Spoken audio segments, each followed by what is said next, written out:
Whatever it takes. Are we good? All right.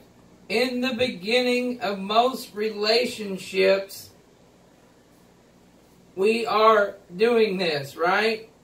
In the beginning of most relationships, we are looking for whatever it takes. When we meet somebody, we'll do whatever it takes to be a part of their life, right?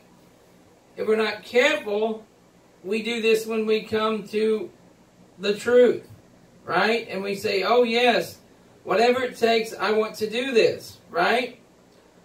And we get all into everything, and we find out the Sabbath day, the seventh day, we find out His name, and before you know it, we're really just rushing and rolling and doing great things, or so we think, right? And there's nothing wrong with being zealous. There's nothing wrong with doing these things. What the problem becomes is when we start slacking off, if you will, right? If we're not careful, we start doing things and we start saying, okay, well, I got this figured out, and then we kind of stop doing things. And we start working on this one thing, and we stop doing other things. So we start doing the replacement theology, right? If we're not careful, we start doing replacing one thing for another, and we start replacing this for that. And before you know it, we're sitting on a couch, eating bonbons and not really doing nothing anymore, right? We're just kind of in a relationship, and we're all think we're saved, and we're all ready to go to heaven, and if we're not careful, that's one of the most terrible things and the ways to be, right? If you ask people that's been together for 10, 15, 20 years, what is one of their great things that they do together? They still love each other. They still care for each other, right? If they don't, you'll see they're not even around each other. They don't want to be around each other, right? So if we don't see this same thing, if we're expecting for the Creator to say, well done, my good and faithful servant, how can we expect this if we're not going to do anything? Psalms 31:23, O love Yahweh, all ye saints, for Yahweh preserveth the faithful, and plentiful rewardeth the proud doer. Be of good courage, and He shall strengthen your heart, all ye that hope upon Yahweh. Right? So what do we find out here? We find out when we're doing what He wants us to do, then we have a relationship. Right? This is all about having a good relationship. If we're not careful, we get into this and we think that we're just doing a work or a certain thing. And we're just going to, this church service, we're just going to do this, we're just going to do that. And that's why so many people fall away, because suddenly they kind of fall out of that love, right? And I say suddenly, but I mean within a year or so, they fall out of that love. It's the same thing as being in a relationship. If we're not careful, if we don't edify the situation, what happens? We start losing, right? If you don't give your spouse a hug or some kind of endearment from here and there, what happens? They start thinking you don't care. They start feeling unwanted. They start feeling, right? And sadly, kind of in general, a lot of people feel that way. We see on the social media and on different posts, and especially, the disorder and things like that, that people start saying, no one cares for me. Now, that may not seem like anything to a lot of people, but dwelling on that, what happens? When you start dwelling on that one simple little statement, no one cares for me, and the enemy starts using that against you, what happens? You start feeling really depressed. You start feeling really down. You start getting farther and farther away, especially if you think you're church material, especially if you think you're in the right way. And it's not for very long you start saying, well, if I'm doing this right, people should love me. If I'm doing this right, people should care for me. And nobody calls me, and nobody cares. But if that's true, then the Scripture says what? You'll be hated for my name's sake. we have to understand what we are, who we are, and what we're going through. Right? If we're not very careful, what happens is we forget it's a relationship whatsoever. We forget that we're in a relationship and we're doing things and we are just kind of going along, right? 1 Corinthians 16 and 13. Watch ye, stand fast in the faith. Quit you like men, be strong. Right? We don't stop. We never stop loving. We never stop caring. We never let things fall apart. Let all your things be done with charity. I beseech you, brethren, you know that the house of Stephanus, that it is the first fruits of Antioch, and that they have addicted themselves to the ministry of the saints, that ye submit yourselves unto such and to everyone that helped with us and laboreth. Right? We submit ourselves to Yahweh and Yahweh alone.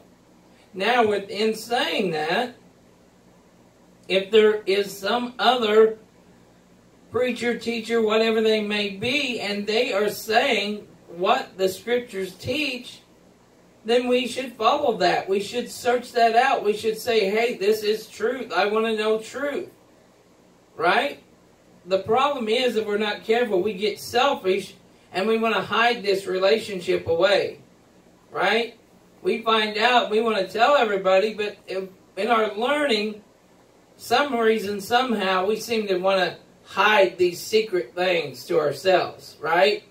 Oh, we'll tell people about the Sabbath. We can tell people about, Yahweh, and we'll tell people about Yeshua, and we'll speak of things that we know we should. But then when it starts going into beard or no beard, and, headgear, head coverings, what we should drink, what we should eat, how we should live, we start shying away from that a little bit because that kind of makes us weird. That kind of makes us different. That kind of makes us peculiar. But he says, you are my peculiar people. Correct? Philippians 4 and 11. Not that I speak in respect of want, for I have learned in whatsoever state I am, therewith to be content. That is a big one. A lot of people will point their finger at the sky because somebody died, because somebody's sick, because they had a car wreck, because of what they did, and they will start blaming who? The Most High. Their child died, this happened, this happened, this happened, and next thing they know, they're pointing their finger at the air, trying to blame the Most High for what happened in their life. But do they go back and say? It's the same thing in a relationship. If you go to a relationship, usually there's a turning point of why there was adultery, of why it happened this, or why it didn't start in a day, usually. Right? Usually there was unwantingness, there was uncaringness, there was something in there that started breaking that down. Right? In today's world, sadly, it's not unheard of for a marriage to have adultery in a year. Right? But usually it takes a little bit longer than that for that newness to wear off, if you will. Right? Usually it takes a little bit more than that. But the same thing with this. This is a lifelong marathon. This is not a week deal. The most terrible, terrible, terrible thing is for somebody to tell you can raise your hand and you're saved, and that's that. Because more than likely, you're never going to be saved off of that. More than likely, you're never going to come to the grips of what you have to do to have salvation. Right? And I'm not trying to tell anybody they're saved or they're not saved. You have to read the Scriptures and you have to know what it says. We're going to go with that on another date and another time. But right now, to stay in salvation, to know you're going to be saved, it's more than reading one Bible verse. It's more than saying one thing. It's more than doing one thing. It's more than just saying and professing what you think you are. See, we can run around and say, I'm the king of the earth. And you can run around and profess that and go with that and tell everybody you mean that. And most people are going to look at you and go, yeah. Right? You're not the president. You're not this. You're not that. You're not. And they're real quickly going to realize you're not who you say you are. Right? The problem with churchianity, as we know it, is people are professing what they're not. That's why everybody says, well, how come our churches ain't full? And how come this ain't this? And how come this? Because people really don't want to live, eat, drink, sleep, get up, and talk about the Most High all the time. They don't want that relationship. Their relationship is about themselves. The relationship is what they want. The relationship is, I want this girlfriend, bar none. No matter what anybody cares, thinks, or does about it, I want this person. And if my family don't agree, then my family's wrong. Right? And what's bad about coming into Hebrew roots and the movement, or the religion, or whatever you want to call it, is a lot of people come into this out of disgruntled relationships. It's not because they're here because they love. They're not in this because they want to be kind and caring and help others. They're here because it's new. Because nobody knows about it. Not everybody knows about it. It's growing, and you can deceive people who's been deceived. Right? It's real easy when somebody's jumping out of one to get into another that they know what's really going on. Right? They come and they say, well, wait a minute. The Sabbath is Saturday. And his name is what? Yahweh. Okay, so I'm going to follow Yahweh and do the Sabbath. Now, for some slick car salesman, hot dog, to come in and start talking and walking and screaming and hollering and sounding like one of them Sunday preachers, well, he just transferred over, huh? And he's just going to preach to us, huh? And oh boy, huh? And all that keeps going on, and you start falling right back into what you came out of because it sounds like what you liked. Right? Most people, sadly, are in a church of what they like, not where they need to be. I said they're in a church of their liking, not because that's where they need to be, not because that's where they was drawn and kept. It's because they like it there. Moving on. I know both how to be abased and I know how to be abound. Everywhere and in all things I am instructed, both to be full and to be hungry, both to be abound and to suffer need. I can do all things through the Messiah which strengthens me. Notwithstanding, ye have well done that ye did communicate with my affliction. Now ye, Philippians, know also that in the beginning of the gospel, when I departed from Macedonia, no church communicated with me as concerning giving and receiving, but ye only. For even in Thessalonica ye sent once and again into my necessity. Not because I desire a gift, but I desire fruit that may abound to your account.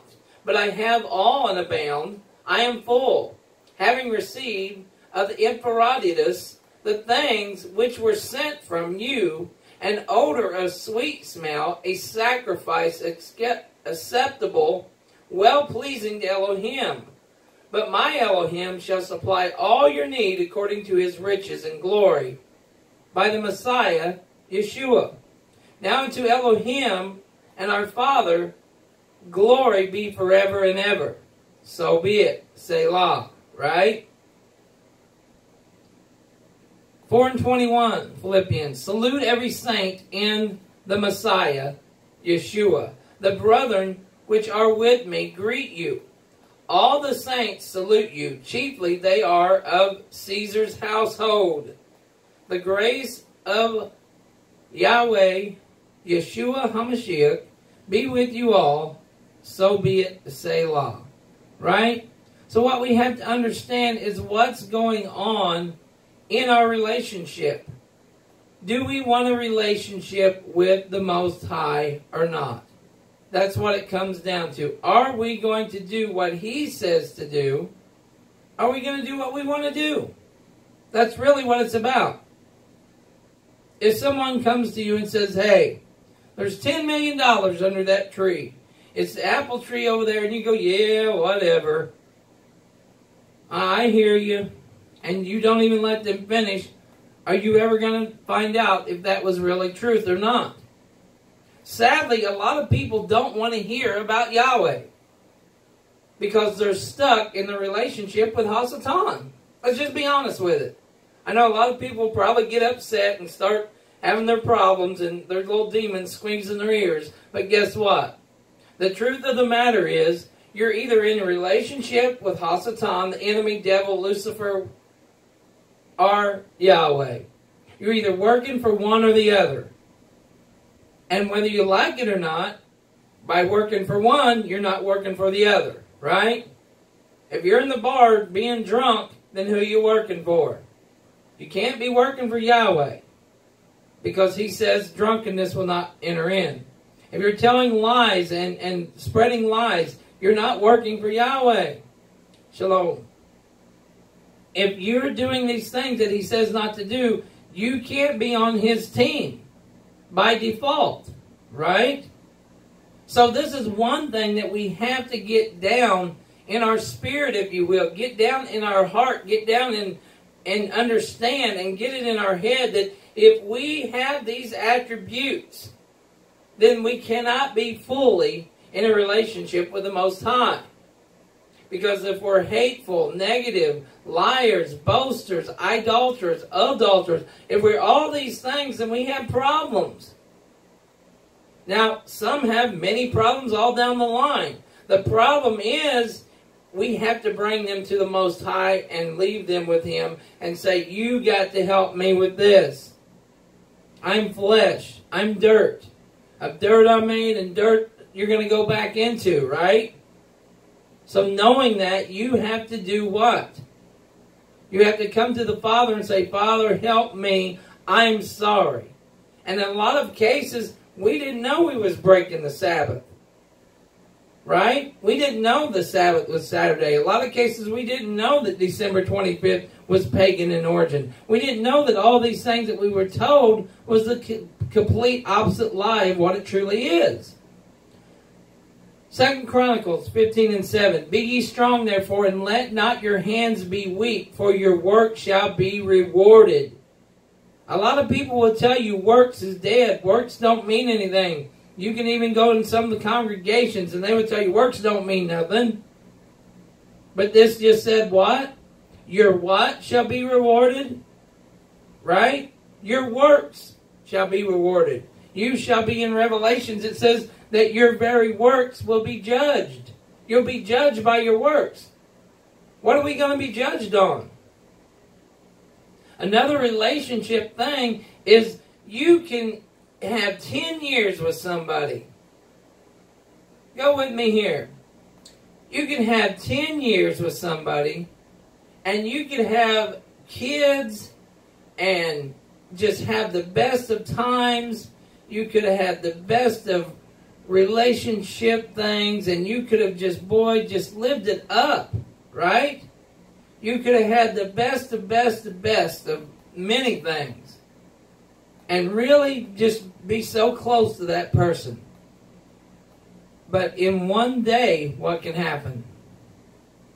If you turn your back on them and say, you know what?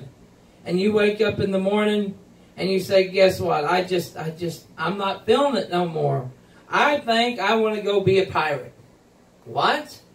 I just think I want to go jump on a boat and go travel the world and travel the earth and find out if it's round or it's flat for myself. And I'm just going to go explore the world and I really don't care for you being there. All that work, all that tolling, all that fun will probably come to a screeching halt right then and there, will it not? Most people are going to go, why? What did I do wrong? What happened? And right? We have to understand when we come to Yahweh, it's on His terms. He is the head of our household, whether we like it or not. And even in death, He's going to be the head. Well, I ain't got to you ain't got to listen. You ain't got to obey today. You ain't got to do all the things, but you're going to wish you would have. Because at the end of it, what's going to happen? Who's going to judge you? He's going to judge you. And what is He going to judge you by? His very word. Right? Yeshua is the living word. So who is going to be your judgment? So He's going to open that and He's going to say here. Or He's going to have it right there because He is the word. Right? So if we're going to be judged by His word, shouldn't we know His word? Shouldn't we live by the word? Shouldn't we have the relationship by the word? The problem is a lot of people come and they pray and they want. And they want. And they want. And they want. But they don't pray for what they need, for what they really need. Our most detrimental thing is what? The Most High. Daddy. Father is what we need more than anything. Even when we think we're grown up, we need Him more than we ever do. When we start walking on our own and we think we don't need anybody else, that's when we need Abba. Because He looks ahead of us and He says, there's a big pothole up there in the road. There's a big disaster. And you're about to run into it. And you go, no, I'm grown up. I don't need relationship anymore. I'm a grown man. Right? I'm a grown woman. I'm 16. I'm 24. I'm 22. I'm whatever age. I don't need this. I'm grown. And what happens?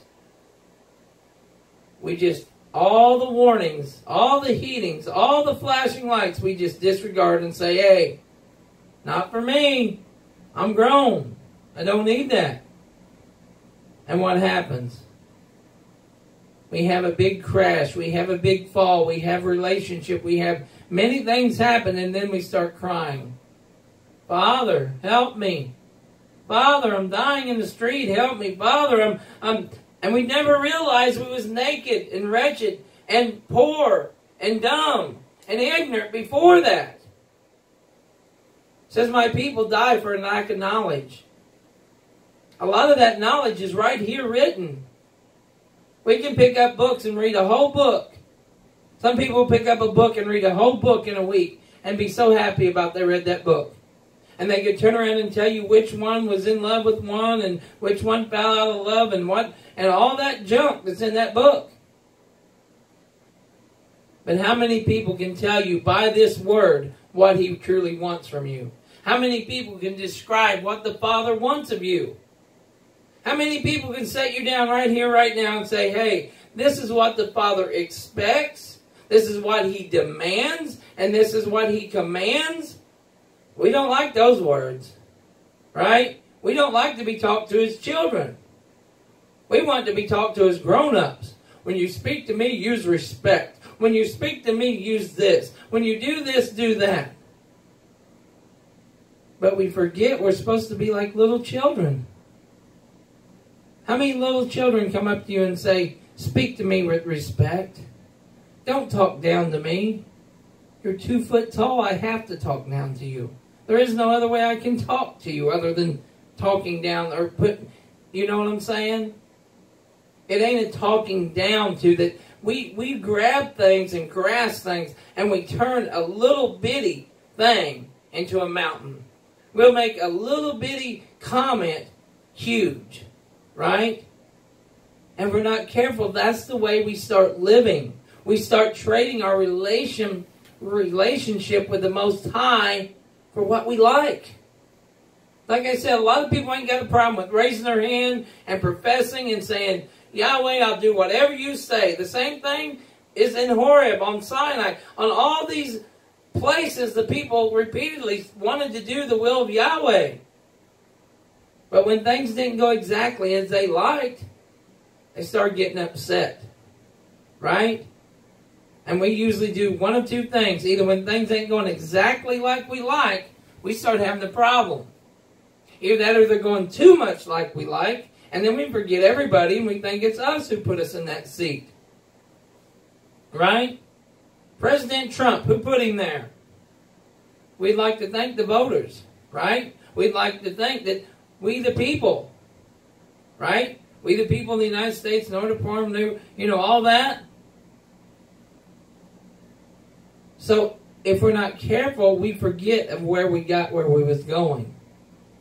We forget it was Yahweh who put us in our position, even at work, at our job, where we're at in church even, in assembly. We start thinking that it was us and our looks and our hair and our dress and what we did that got us promoted. But scriptures teach that it's the blessings of Yahweh. Psalms 28:7. Yahweh is my strength and my shield. My heart trusted in him, and I am helped. Therefore my heart greatly rejoices, and with song I will praise him. Yahweh is their strength, and he is the saving strength of his anointed. It's all about him, folks. It's all about him. We want to take credit. We want to say things, but when it comes down to it, you're being blessed by one or the other. Either you're being blessed by Hasatan, or you're being blessed by the Most High. Well, how can you say that's crazy talk? I can't be blessed. Really? Where's the enemy work? Where's the enemy's strongholds? Where does the enemy have places? In high places. Scripture teaches this, right? So if the enemy has high places that he works in, he can't get you promoted to them. He don't want you deceived in thinking that you're doing the right thing. There's a lot of people who's done a lot of stupid things that they thought it was the Most High.